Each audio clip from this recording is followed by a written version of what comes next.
Bienvenue aux vidéos de formation d'MHWare numéro 7. Nous allons expliquer deux autres sections du menu client, soit les historiques de programme et les références du client. D'abord, la section des historiques de programme.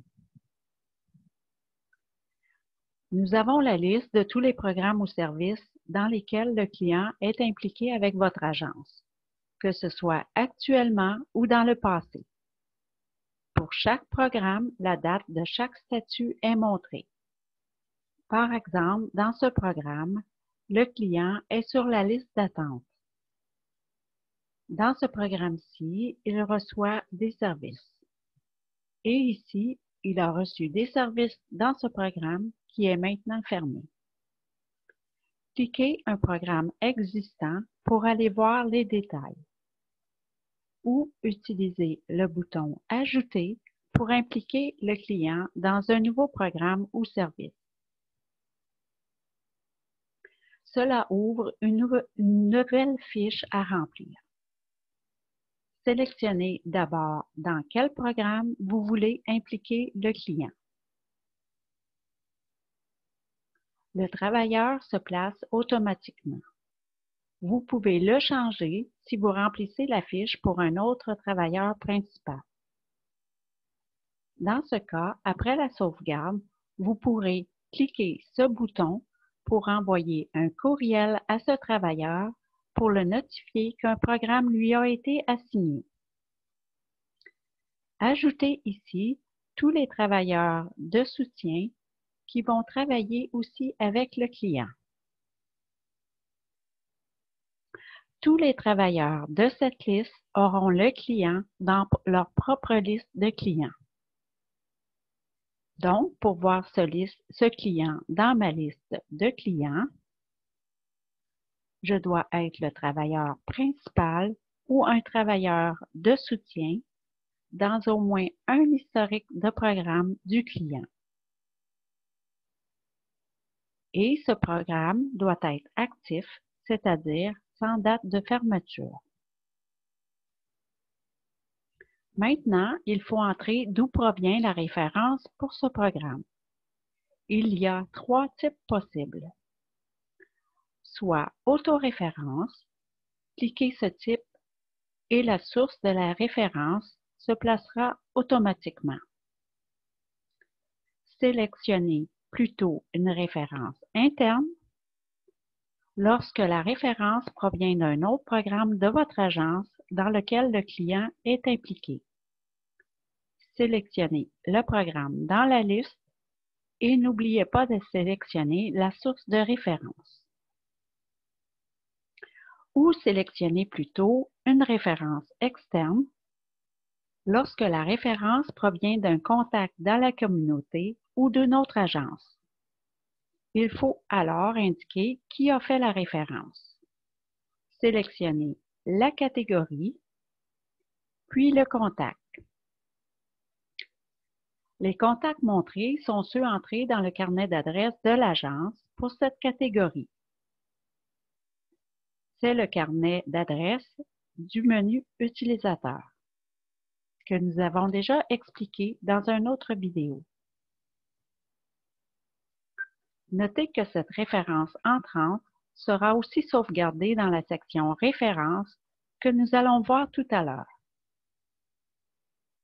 Poursuivons à l'étape suivante.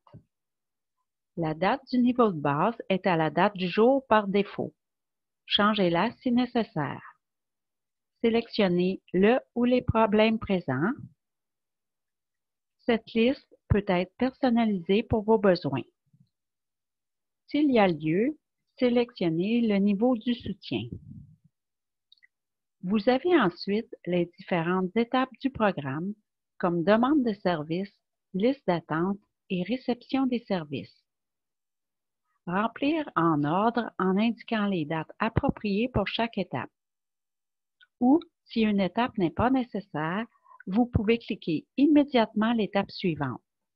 Par exemple, aller directement à la réception des services en cliquant la case de cette section. Et les dates précédentes se rempliront automatiquement avec les mêmes dates. Lorsque le programme est au bon statut, sauvegardez vos modifications. Maintenant, pour retirer un client d'un programme, il y a différents moyens. Cliquez d'abord sur le programme pour l'ouvrir. Si le programme est au statut niveau de base, demande de service ou liste d'attente, vous pouvez cliquer le bouton Cessation pour mettre le programme en cessation de service. Sélectionnez la raison et sauvegarder. Par contre, si le client reçoit des services dans le programme, vous ne pourrez pas mettre le programme à cessation. Vous devrez plutôt faire la fermeture. Indiquez la date de fermeture et sélectionnez un plan de fermeture.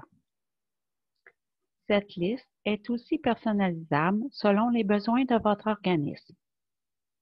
Pour un plan sans recommandation, il n'y a pas d'autre chose à spécifier. Pour un plan avec recommandation, vous devrez indiquer s'il s'agit d'une référence interne ou externe. Une référence interne est lorsque vous référez vers un programme de votre agence. Une référence externe est lorsque vous référez à un contact dans la communauté ou une autre agence. Il faut indiquer à qui vous référez. Sélectionnez la catégorie, puis le contact. La liste de contacts est aussi les contacts qui ont été sauvegardés dans le carnet d'adresse de l'agence pour cette catégorie. Sauvegardez vos modifications. Notez que cette référence sortante est sauvegardée également dans la section Références que nous abordons maintenant. Dans le menu Client, cliquons sur la section Références, partage des données. Vous avez dans cette section la liste de toutes les références existantes, entrantes ou sortantes pour le client. Pour les références entrantes, vous voyez que tel programme a été référé par une autoréférence, un autre programme de votre agence ou par une agence externe.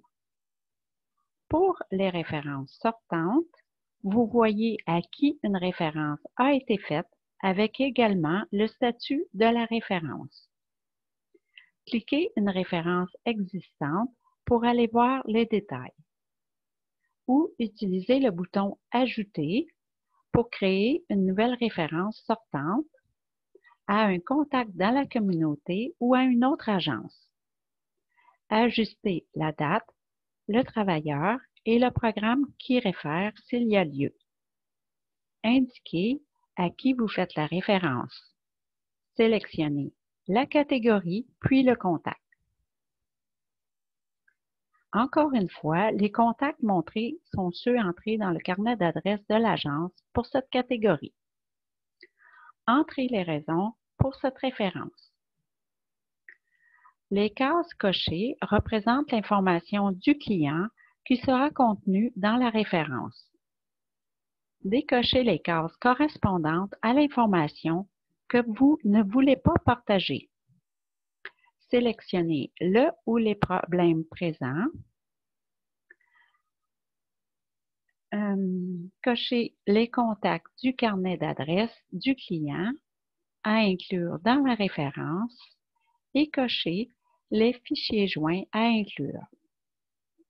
Sauvegarder. Vous pouvez changer les détails tant que vous n'avez pas créé la référence.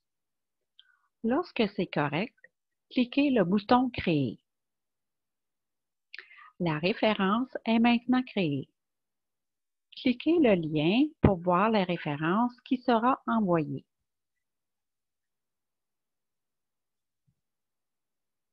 Maintenant, pour que l'autre agence reçoive électroniquement cette référence, vous devez cliquer le bouton « Envoyer ». S'il s'agit d'une autre agence EMHware, celle-ci recevra automatiquement la référence dans son onglet des références. Elle pourra regarder la référence et après décider si elle accepte ou refuse la référence. S'il s'agit d'une autre agence qui n'utilise pas EMHware, celle-ci va recevoir un courriel avec le lien vers la référence et un mot de passe pour y accéder. Elle pourra alors regarder la référence et après décider si elle accepte ou refuse la référence.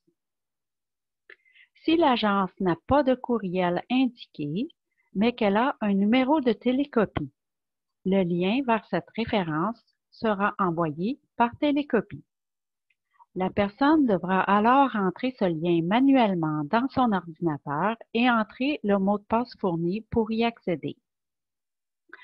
Dans tous ces cas, une fois la référence acceptée ou refusée par l'autre agence, cela va mettre à jour automatiquement le statut de cette référence dans le système. Si pour une autre raison, vous ne pouvez pas envoyer électroniquement la référence, vous pouvez l'imprimer pour la donner en personne ou l'envoyer par la poste.